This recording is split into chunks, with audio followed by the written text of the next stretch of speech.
प्रिय दोस्तों, सादर नमस्कार। आज फिर हाजिर हूँ शनिवार के व्रत की विधि और कथा लेकर के। बोलिए शनिदेव भगवान की जय। सबसे पहले विधि शुरू करते हैं। सूक्ष्म सी विधि है। शनिवार के दिन ही शनि की पूजा होती है। इसमें काला तिल, काले वस्त्र, सरसों का तेल, काले उड़द शनि को बहुत प्रिय हैं। इसलिए इनके द्वारा शनि की पूजा करनी चाहिए। शनि की महादशा को दूर करने के लिए शनि का व्रत करना चाहिए। शनि स्तोत्र का पाठ भी विशेष लाभदायक सिद्ध होता है। ये सूक्ष्म सी शनि के व्रत की मैंने विधि बताई। अब शनि महाराज के व्रत की कथा कहता हूँ। एक समय की बात है। सूर्य, चंद्रमा, मंगल, बुध, बृहस्पति, शुक्र और शनि, राहु और केतु, इन ग्रहों में आपस में झगड़ा हो गया कि हम सब में बड़ा कौन है। सब अपने आप को बड़ा कहते हैं। जब आपस में कोई निश्चय न हो सका तो सब के सब आपस में झगड़ते हुए देवराज इंद्र के पास पहुंच गई और कहने लगे कि हे देवराज, आप देवताओं के राजा हो, इसलिए हमारा न्याय करके बतलाओ कि हम नवग्रहों में सबसे बड़ा कौन है। राजा इंद्र इसका प्रश्न सुनकर घबरा गए और कहने लगे कि मुझ में यह सामर्थ्य नहीं है कि जो किसी को बड़ा या छोटा बतलाऊं। मैं अपने मुख से कुछ नहीं कह सकता। हाँ, एक उपाय हो सकता है। इस समय पृथ्वी पर राजा विक्रमादित्य दूसरों के दुखों का निवारण करने वाले हैं। इसलिए तुम सब मिलकर उन्हीं के पास जाओ, वही तुम्हारे दुखों का निवारण करेंगे। ऐसा वचन सुनकर सभी ग्रह देवता चलकर भूलोक में राजा विक्रमादित्य की सभा में जाकर उपस्थित हुए और अपना प्रश्न राजा के सामने रखा। राजा उनकी बात सुनकर बड़ी चिंता में पड़ गए कि मैं अपने मुख से किसको बड़ा और किसको छोटा बतलाऊं। जिसको छोटा बतलाऊंगा वही क्रोध करेगा। परंतु उनका झगड़ा निपटाने के लिए उसने एक उपाय सोचा कि सोना, चांदी, कांसा, पीतल, शीशा, रांगा, जस्ता, अभ्रक और लोहा, 9 धातुओं के 9 आसन बनवाए। सब आसनों को क्रम से, जैसे सोना सबसे पहले और लोहा सबके पीछे बिछाए गए। इसके पश्चात राजा ने सब ग्रहों से कहा कि आप सब अपने अपने आसनों पर बैठिए। जिसका आसन सबसे आगे है वह सबसे बड़े और जिसका आसन सबसे पीछे है वह सबसे छोटा जानिए। क्योंकि लोहा सबसे पीछे था और वह शनिदेव का आसन था, इसलिए शनिदेव ने समझ लिया कि राजा ने मुझको सबसे छोटा बना दिया है। इस पर शनि को बड़ा क्रोध आया और कहा कि राजा, तू मेरे पराक्रम को नहीं जानता। सूर्य 1 राशि पर 1 महीना, चंद्रमा 2.25 दिन, मंगल 1.5 महीना, बृहस्पति 13 महीने, बुध और शुक्र 1-1 महीने, परंतु मैं एक राशि पर 2.5 अथवा 7.5 साल तक रहता हूँ। बड़े बड़े देवताओं को भी मैंने भीषण दुख दिया है और धूल चटा दी है।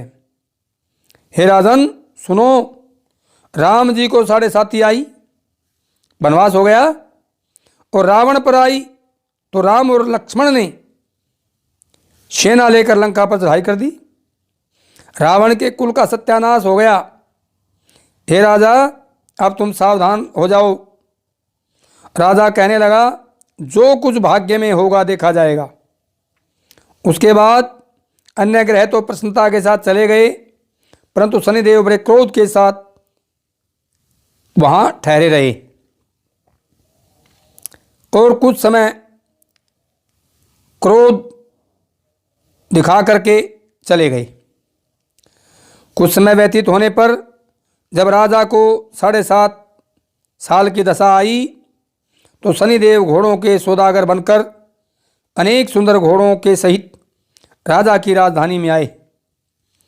जब राजा ने सौदा करके आने की खबर सुनी तो अपने अश्वपाल को, जो घोड़ों की रखवाली करता था, उसको अच्छे अच्छे घोड़े खरीदने की आज्ञा दी। अश्वपाल ऐसी अच्छी नस्ल के घोड़े देखकर उनका मूल्य सुनकर चकित हो गया और तुरंत ही राजा को खबर दी। राजा ने घोड़ों को देखकर एक अच्छा सा घोड़ा चुनकर सवारी के लिए चुना। राजा के घोड़े की पीठ पर चढ़ते ही घोड़ा जोर से भागा। घोड़ा बहुत दूर एक घने जंगल में जाकर राजा को छोड़कर अंतर्ध्यान हो गया। इसके बाद राजा अकेला जंगल में भटकता फिरता रहा। बहुत देर के पश्चात राजा ने भूख प्यास से दुखी होकर भटकते भटकते एक ग्वाले को देखा। ग्वाले ने राजा को प्यास से व्याकुल देखकर पानी पिलाया। राजा की उंगली में एक अंगूठी थी, वह उसने निकालकर प्रसन्नता के साथ ग्वाले को दे दी और शहर की ओर चल दिया। राजा ग्वाले से पूछकर शहर में पहुंचा और एक सेठ की दुकान पर जाकर बैठ गया और अपने आप को उज्जैन का रहने वाला तथा अपना नाम वीका बतलाया। सेठ ने उसको एक कुलीन मनुष्य समझकर जल आदि पिलाया। भाग्यवश उस दिन सेठ की दुकान पर बिक्री बहुत अधिक हुई। तब सेठ उसको भाग्यवान पुरुष समझकर भोजन कराने के लिए अपने साथ अपने घर ले गया। भोजन करते समय राजा ने आश्चर्य की बात देखी कि खूंटी पर एक हार लटका हुआ है और वह खूंटी उस हार को निगल रही है। भोजन के पश्चात कमरे में आने पर जब सेठ को कमरे में हार नहीं मिला तो सब ने यही निश्चय किया कि सिवाय वीका के और कोई इस कमरे में आया ही नहीं, अतः अवश्य ही उसी ने हार चोरी किया है। परंतु वीका ने हार लेने से मना कर दिया। इस पर 5-7 आदमी इकट्ठे होकर उसको फौजदार के पास ले आए। फौजदार ने उसको राजा के सामने उपस्थित कर दिया और कहा कि यह आदमी तो भला प्रतीत होता है, चोर मालूम नहीं होता, परंतु सेठ का कहना है कि इसके सिवाय और कोई घर में आया ही नहीं, अवश्य ही इसी ने चोरी की है। तब राजा ने आज्ञा दी कि इसके हाथ पैर काट कर चौरंगिया किया जाए। राजा की आज्ञा का तुरंत पालन किया गया और वीका के हाथ पैर काट दिए गए। इस प्रकार कुछ काल व्यतीत होने पर एक तेली उसको अपने घर ले गया और कोल्हू पर उसको बैठा दिया। वीका उस पर बैठा हुआ अपनी जवान से बैल हाँकता रहा। शनि की दशा समाप्त हो गई और एक रात को वर्षा ऋतु के समय वह मल्हार राग गाने लगा। उसका गाना सुनकर उस शहर के राजा की कन्या उस राग पर मोहित हो गई और दासी को खबर लाने को भेजा कि शहर में कौन व्यक्ति गा रहा है। दासी सारे शहर में फिरती रही और अंत में क्या देखती है कि तेली के घर में चौरंगिया राग गा रहा है। दासी ने महल में आकर राजकुमारी को सब वृत्तांत सुना दिया। बस उसी क्षण राजकुमारी ने अपने मन में ये प्रण कर लिया कि चाहे कुछ भी हो, मुझे इस चौरंगिया के साथ विवाह करना है। प्रातःकाल होते ही जब दासी ने राजकुमारी को जगाना चाहा तो राजकुमारी अनशन व्रत लेकर पड़ी रही। तब दासी ने रानी के पास जाकर राजकुमारी के न उठने का वृत्तांत कहा। रानी ने तुरंत ही वहां पर आकर राजकुमारी को जगाया और उसके दुख का कारण पूछा। तो राजकुमारी ने कहा कि माताजी, मैंने यह प्रण कर लिया है कि मैं तेली के घर में जो चौरंगिया है उसी के साथ विवाह करूंगी। माता ने कहा, पगली, ये क्या बात कर रही है? तेरा किसी देश के राजा के साथ विवाह किया जाएगा। कन्या कहने लगी, माताजी, मैं अपना प्रण कभी नहीं तोड़ूंगी। माता ने चिंतित होकर ये राज राजा को बतलाया। जब महाराज ने भी आकर समझाया कि मैं अभी देश देशांतर में अपने दूत भेजकर सुयोग्य, रूपवान एवं बड़े से बड़े गुणी राजकुमार को तेरा विवाह करूंगा, ऐसी बात तुमको कभी नहीं विचारनी चाहिए। कन्या ने कहा, पिताजी, मैं अपने प्राण त्याग सकती हूँ, परंतु दूसरे से विवाह नहीं करूंगी। इतना सुनकर राजा ने क्रोध से कहा, यदि तेरे भाग्य में ऐसा ही लिखा है तो जैसी तेरी इच्छा हो वैसा ही कर। राजा ने तेली को बुलाकर कहा कि तेरे घर में जो चौरंगिया है उसके साथ मैं अपनी कन्या का विवाह करना चाहता हूँ। तेली ने कहा, यह कैसे हो सकता है महाराज? कहाँ आप हमारे राजा और कहाँ मैं एक नीच तेली। परंतु राजा ने कहा कि भाग्य में लिखे को कोई नहीं टाल सकता, अपने घर जाकर विवाह की तैयारी करो। राजा ने उसी समय तोरण और बंधनमार लगवाकर अपनी राजकुमारी का विवाह चौरंगिया विक्रमादित्य के साथ कर दिया। रात्रि को जब विक्रमादित्य और राजकुमारी महल में सोए तो आधी रात के समय शनिदेव ने विक्रमादित्य को स्वप्न दिया कि राजा कहो, मुझको छोटा बतलाकर तुमने कितना दुख उठाया। राजा ने क्षमा मांगी। शनिदेव ने प्रसन्न होकर विक्रमादित्य को हाथ पैर दे दिए। तब राजा ने कहा, महाराज, मेरी प्रार्थना स्वीकार करें कि जैसा दुख आपने मुझे दिया है ऐसा और किसी को ना देना। शनिदेव ने कहा कि तुम्हारी ये प्रार्थना स्वीकार है।